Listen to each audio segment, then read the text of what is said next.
How have the players responded to practice this week, and what do you think of the challenge ahead? First question for how they responded. I think they're young kids. They're resilient. No matter how bad or the outcome of the game, they know we have 5 games left, and we still have a lot of football left in front of us. Especially defensively, I thought the kids really took responsibility for some of the lapses that we had, and they've really come back in practice this week, and they've really tried to execute the game plan a little better and been a little bit more detailed and a little bit more focused. What do you see out of ECU's offense? I was talking to Mike Hampton the other day. He says they really like to take shots and test the defensive backs a little bit. Yeah, of course. ECU's got a history of great skill position players. They got a history of great quarterback play and wide receivers, and that's still the case now. I want to make sure I'm not pronouncing his name wrong. Eilers. I want to make sure. Eilers. And he was kind of their wildcat quarterback last year. He was their short yards guy. He's got that Cam Newton mentality kind of. If it's third and short, he can just throw his body in the pile and get the first down. He's a big guy, 6'3", 230. So that poses issues in itself. But they have great skill, from Pro and some of the other receivers that they have that can really challenge you in the defensive backfield. Go from having a situation where you had 3 linebackers on the field at sometimes to maybe 6 DBs at times against ECUs. It's going to be a vastly different game. Yeah, it's different, totally different offense. They're going to spread you out, but just like anything else, they want to run the ball first to set up their passing game.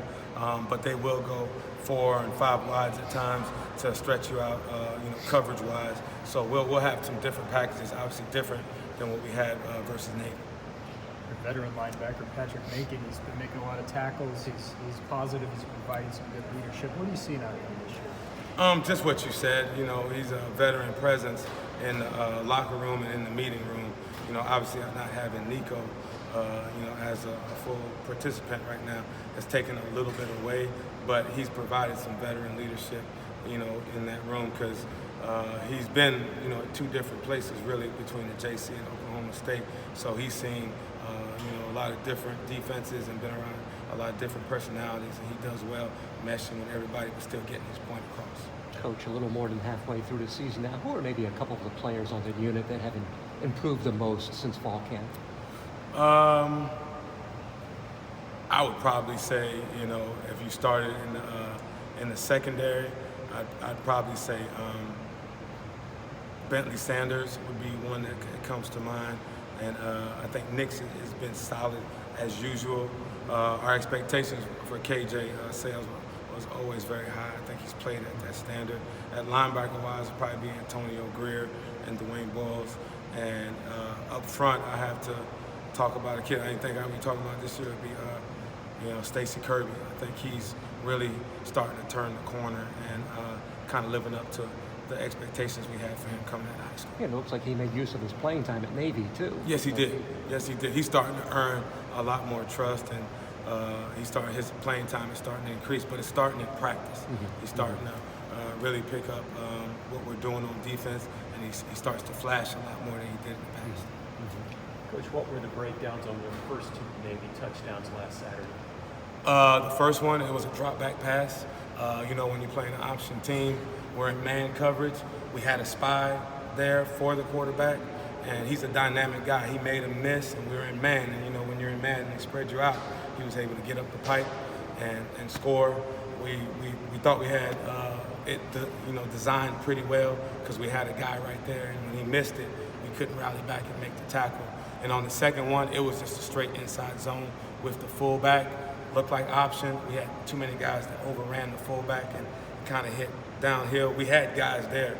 They all overran it because it looked like option, and you saw the fullback was able to cut it back. And once again, we were unable to get the ball down. But it was 2 plays that we felt like, if we're right there, we should have made, and that was our whole goal, not to give up the big play, because that's what they live off of, is the big play. We could just tackle those balls and got them on the ground. We felt like that would have given us an opportunity, to keep them out of the end zone. Is eye discipline easier said than done? Yes, but when you're playing them, the old adage is if you play Navy, you want to play them early or you want to play them in the bowl game because it just gives you more prep time. When you play them in the middle of the year, eye discipline is the number one thing, and you're not going to get a lot of reps at it, and you got to kind of change your focus and your mindset. And we felt like we had a great plan.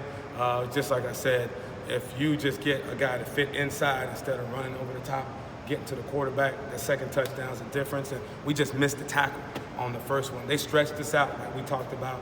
That quarterback is good enough to throw it, so he dropped back to throw it. We had everybody covered. We had a guy we thought was good enough to get him on the ground. He made him miss, and the next play, you know the rest. And then the third touchdown, they pulled out their bag of tricks, and it was a toss, pass, and the funny part about it, I talked to some of those old option guys I worked with at GT, and they're like, "Well, you did really good against the option. You didn't stop the other players." And it doesn't. We don't take solace in that, but the 3 plays that they hit us with were non-option plays where we felt like we had guys there, and they just didn't fit it the right way.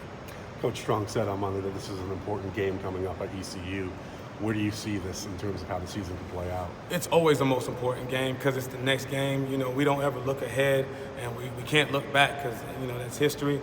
But it's the next game, whether you're 7-0 or 3-4 going into this year. You're a game away from getting in November, and with college football, November is what kind of defines your season. So we always look at the next game as the most important game. Coming off of a loss, obviously the level of importance goes up, but if we're going to tell the kids they have to be consistent as players, we have to be consistent in our message, how important every game is. Going into this stretch too, I mean, how encouraging is it that the defense keeps getting takeaways every week? I mean, it's still piling up. You guys rank pretty high in there. It's always important because, 1, you get a chance to steal a possession from the offense, and 2, you're able to give your offense another opportunity to score. So, you guys all watch football, and if you ever talk to anybody, they would say the number one factor as far as winning the game is the turnover margin. So if we can keep getting turnovers and keep giving the ball to our offense, hopefully in scoring position, that always, raises your level, of ability to win the game. So that's always an emphasis for us. And like I always say, we had some that were out there that we still feel like we should have got a couple more. But, that's, like I said, that's always a point of emphasis. And that's going to be, probably one of the key factors this upcoming game also. Great.